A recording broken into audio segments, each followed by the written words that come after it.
First of all, just thank you very much, especially Derek and Shu and the organisers and Carol for inviting me to talk to you today. My area is clinical neuropsychology. I'm a clinician first and a researcher because you just can't help research when you're a clinician, I think, when you're working with people. I feel very privileged to have been here today and to hear, a carer's perspective. That's always very meaningful and helpful. So thank you, Maria. And perfect talk before me because I was hoping that all the MND background would be given, so thank you as well. So what I'm going to do today is really talk about what are the sorts of things we mean about cognition and behaviour and what changes are experienced. Why is this important? And I think, again, it's all about the spectrum.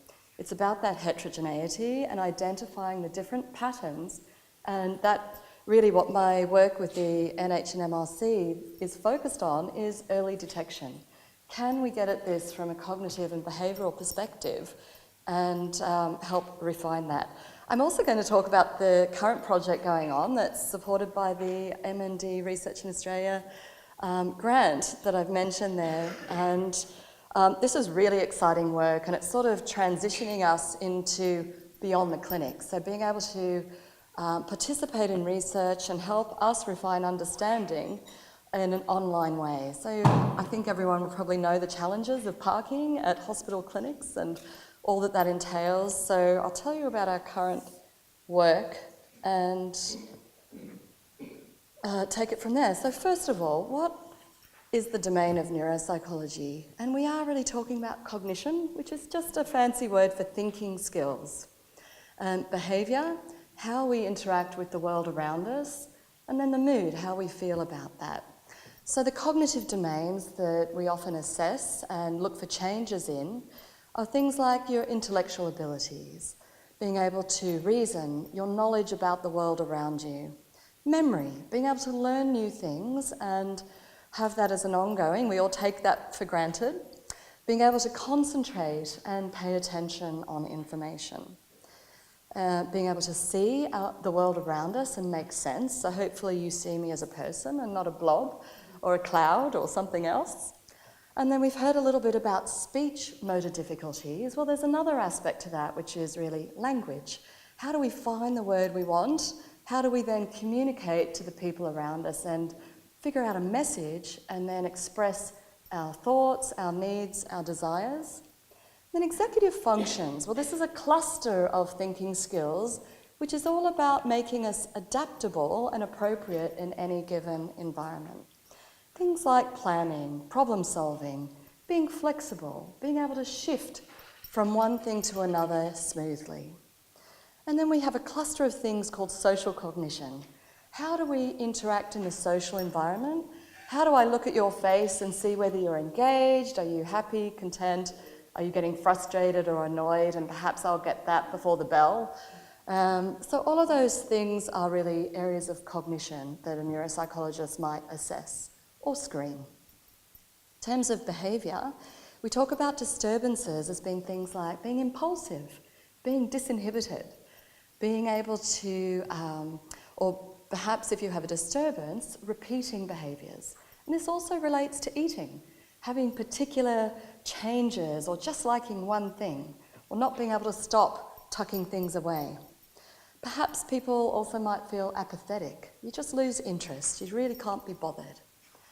This also is complicated, sometimes by how you feel, so your mood. So perhaps you feel a bit depressed or anxious about the future. So these things are also important that we pay attention to. Just in case you're not sure what I'm talking about, and we've just heard that MND can be pure or MND plus. And what I mean by plus is plus non-motor symptoms, which here I'm talking about cognitive and behavioural changes. And we know in MND this occurs in up to 50% of people.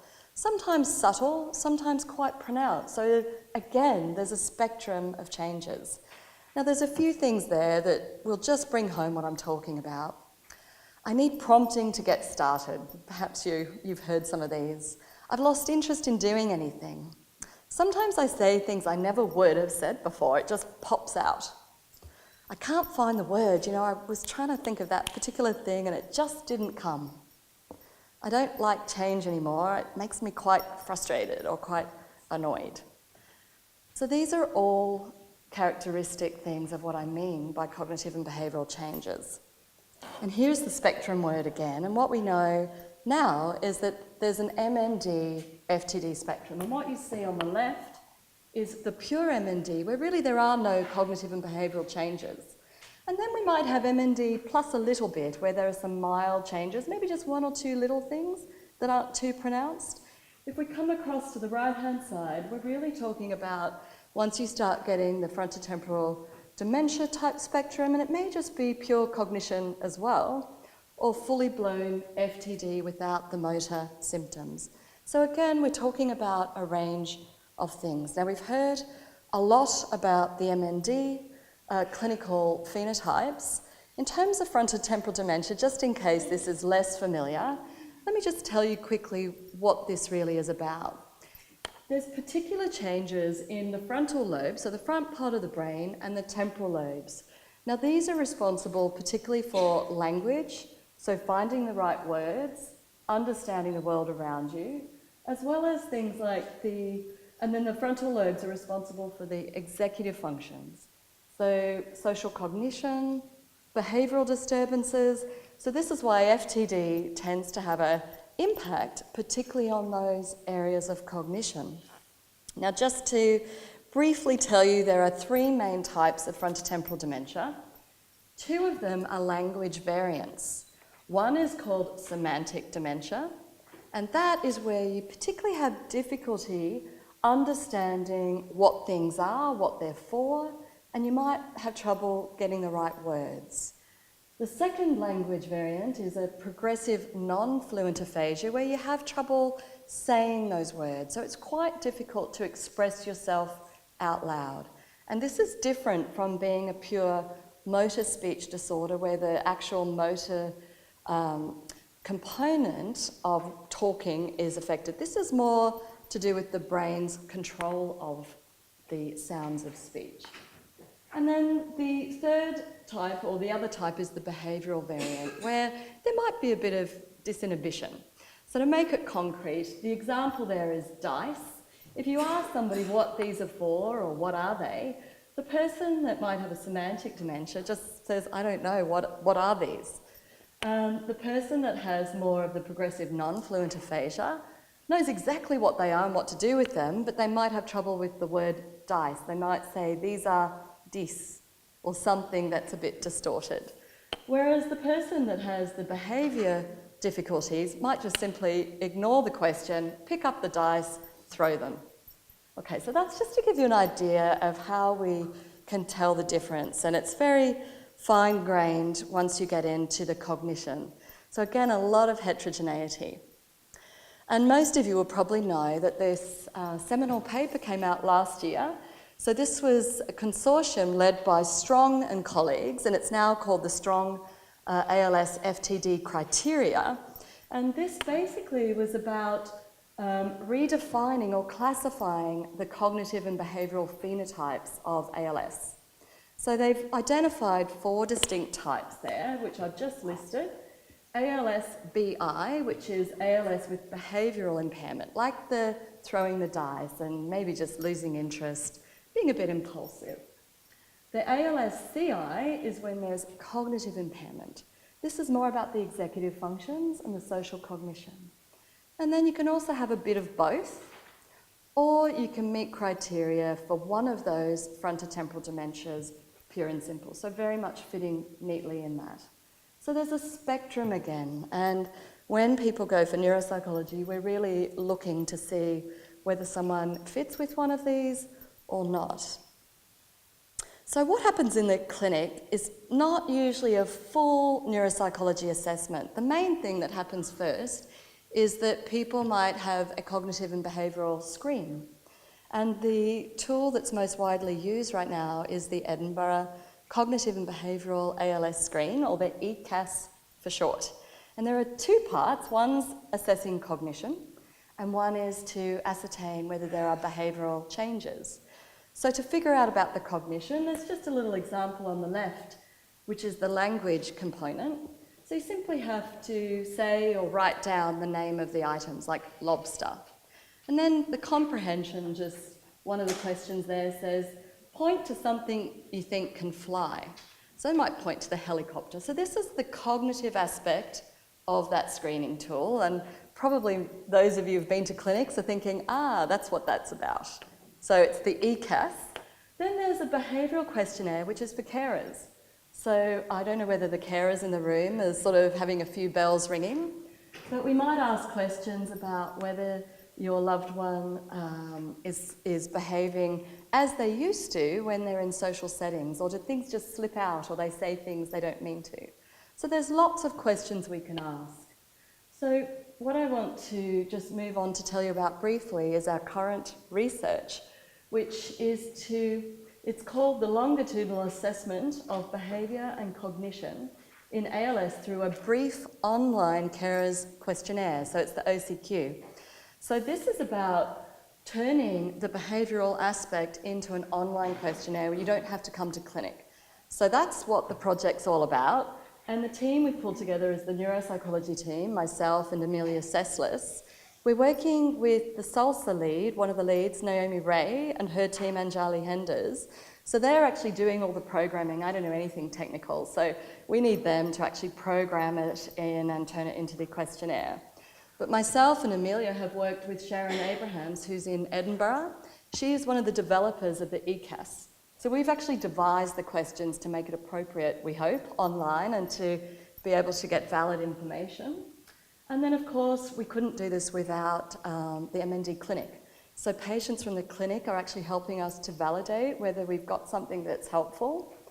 And then there's another collaborator, Amar Al-Shalabi. So we've really just pulled together people who contribute the right mix of things to be able to do this. And really, the aim here is to develop a tool that's online, to validate that it's actually measuring and telling us something about behaviour changes that might be helpful. And we're basing it on the already widely used ECAS tool, so we're literally just turning that into something people can fill out online. The aim here is that it's going to allow MND patients to be able to participate not only just in research, but also to be able to monitor what changes. So there could be much more of an interface with clinics remotely, so for people in rural, regional, different settings. So it won't just be, you're lucky if you live in the city and can get to that car park to get to the clinic. So this is something that we hope will be useful, for a larger number of people. If this is valid, then what it will do is to allow us to have a larger sample and to actually be able to ascertain cognitive and behavioural changes. So right now, often when people do genetic type studies, they're collecting bloods, it doesn't get combined with any of the cognitive and behavioural changes. So the aim here is to combine it with the SALSA, which hopefully some of you have heard of the SALSA project, which has been funded by the MND RIA Ice Bucket Challenge. So we can combine that with biological samples, clinical information from clinics, like the MND specialist clinics, and also environmental questionnaire that's being rolled out through the SALSA online website. So that information together will help feed into understanding the heterogeneity, which, as we've heard, is crucial at this point. So where are we at? We've really been recruiting and validating. We're in this first phase. So the Brisbane cohort, we're recruiting through the Brisbane Research Clinic. So we're inviting people, anyone who wants to participate. They sign up and their carer fills in the OCQ online. So what I didn't say is that's all done now. So it's all programmed and integrated with the SALSA website. So we're just starting and really in process of recruiting. So carers are filling that in. They then come to the UQ Neuropsychology Research Clinic, where the carer then has a face-to-face interview, and then the patient themselves will get detailed neuropsychology. So not only will we just look at what the carer thinks, but we'll also look at all those aspects of cognition I was talking about in the beginning. So the more detailed we can be, the more we can figure out those refined phenotypes in terms of cognition and behaviour. So that also will be longitudinal, and that will look after 6 months. So we can track people and see whether this tool is valid, but also what does it tell us over time? Is this going to help monitor patients and feed into the other bits of information that neurologists and other specialists would find helpful? The thing I just want to raise here is that we're just about to start recruiting the non-Brisbane cohort. So again, the idea is that people can sign up and the carers can fill in the online questionnaire from wherever you are in Australia at the moment. And then we'll have a Skype or a Zoom interview, so via computer with the carer to actually do the validation. Obviously, this phase doesn't have the patient coming to our clinic in Brisbane unless they want to. But I just thought I would mention it here because it may be that there are people here who actually want to participate, or you know someone who might want to do that. And we'll repeat that again at 6 months. So that's where we're up to. We're quite excited about this because I don't know if I've made clear the potential is that we can really, if we find we've got a valid tool, we'll just make this available and connect it to the Australia-wide sporadic ALS consortium and have that go with all that environmental, the blood collection.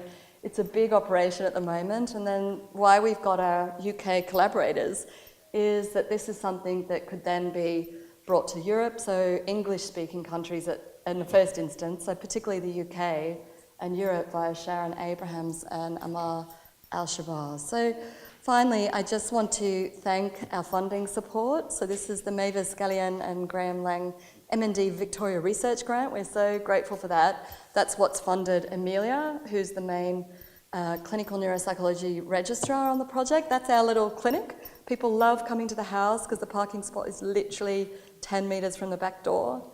So it's a lovely place to come, and people do like coming. And then, of course, the Royal Brisbane and Women's Hospital MND team, the neurologists, and particularly the nurses. They are crucial in anything like this. And then the people I've already mentioned. So thank you, and any questions?